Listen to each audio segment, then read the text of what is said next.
Hi everyone, my name is Ishbin Brian, and in today's video, I'm going to be showing you guys how I achieve this effect for a music video. If you like what you see, please comment, like, subscribe. I do give out free education and freebies and tips and tricks. So the first thing you want to do is actually capture footage of your subject. It would be really easy to do it in front of a green screen because then you can just mask out the green. But in my case, I decided to do this effect afterwards.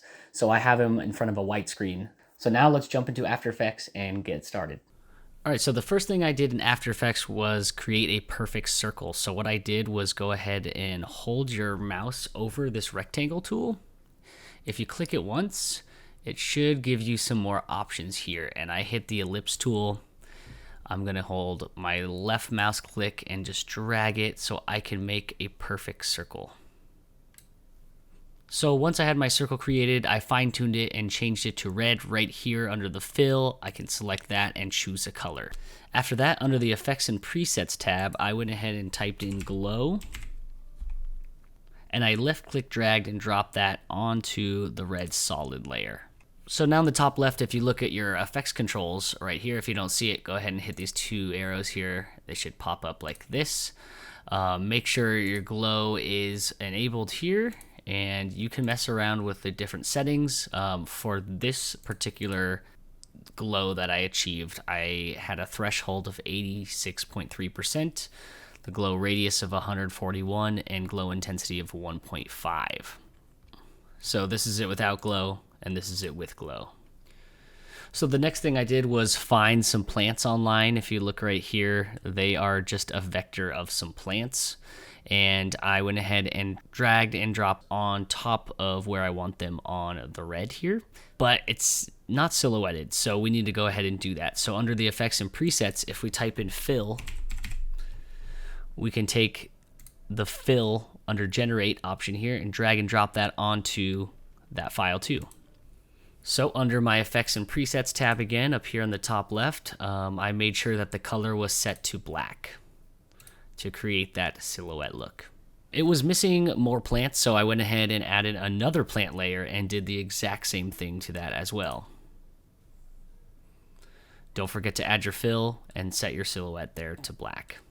And since the theme of this project was going to be based on an environment in Japan, I went ahead and found some cherry blossoms as well. This is just another vector from online, transparent background, but you can see anything that happens outside of the red doesn't really matter where it cuts off. If it was happening too close to the glow, we'd have to blend it, but for this case, we don't even have to do that at all because we're going to change all this to black anyway. Go ahead, add your fill to the cherry blossoms as well. And there we go, we have some plants going on. I also added some mountains in the background, and the further that the mountains go back, the more faded they are. And what I did for this was find some mountains from a painting online and went ahead and added a mask to that to just cut out a certain area of the mountains that I wanted to. But this doesn't look like good at all. So what I did was went over to Effects and Presets, typed in a Luma key.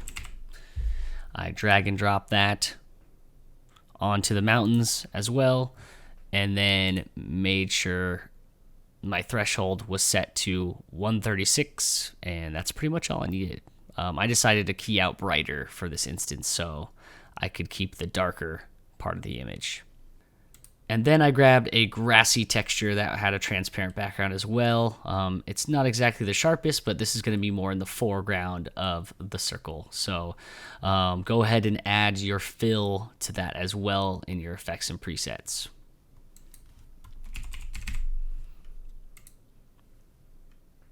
And drag and drop that on. Make sure your fill is set to black as well in your colors. And voila, we're starting to build out this environment here. So I wanted to add more mountains to this, and I did just that by adding another transparent vector of a mountain and placed it where I want that to be. Of course, this is pretty sharp, so if we go to Transform, Opacity, change that to 18. It kind of fades it a bit, and it's pretty detailed for being in the shot. As you can see, there's not a lot of detail here because of the silhouettes. This is pretty detailed, so I went ahead and added fill to this again from the effects and presets, drag and drop that on, and voila, now it's more of a silhouette kind of in the background. I wanted one more mountain in the very background, so I found one more, and I actually created a mask of the part that I want to keep in the frame. And this is pretty sharp if you look at it, so go ahead and have that layer selected. I feathered it to about 185. So it kind of blended a little more in the background behind these mountains, and then I changed the opacity to about 6 because it's the furthest distance. So you can barely see it back there. If I zoom in, you can see it there. And I think that one was good to go because it's kind of far back there. But here's our environment that we have so far. So the next thing I did was take the footage of my subject and make sure it fit in front of the circle here. I changed the opacity there so I can check.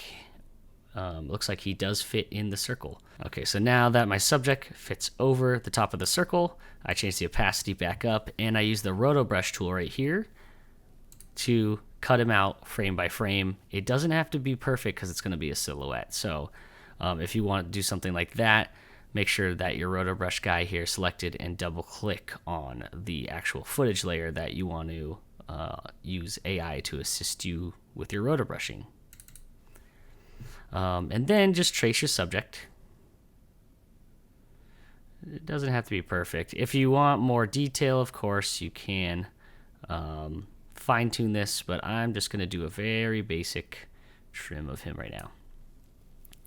Very good. If you want to clean up anything, hold down Alt so it changes to the minus sign and drag the red. And then if you want to just add anything to your crop, just left click drag with this plus sign here.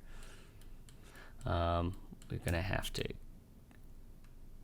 get rid of this a little bit. See, that's red. Here's green. Of course, if you did this in front of a green screen, it would be much easier, but I thought of this idea after we shot, so here we are.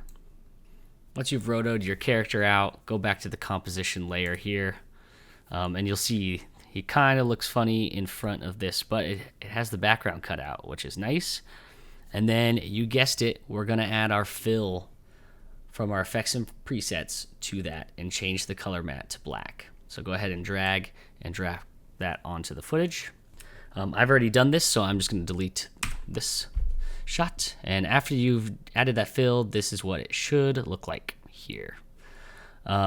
I do have a few little minor problems here. So what I did with that was make a black mask around the outside of the circle, covered up everything out here. So if you look, covered it up.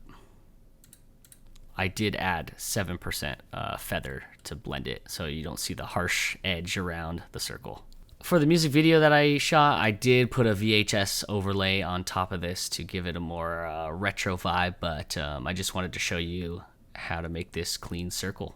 Of course, if you want to play around the colors, I always like to change hue under color and correction here.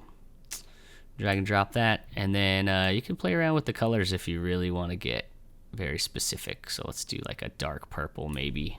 This is what it would look like as dark purple.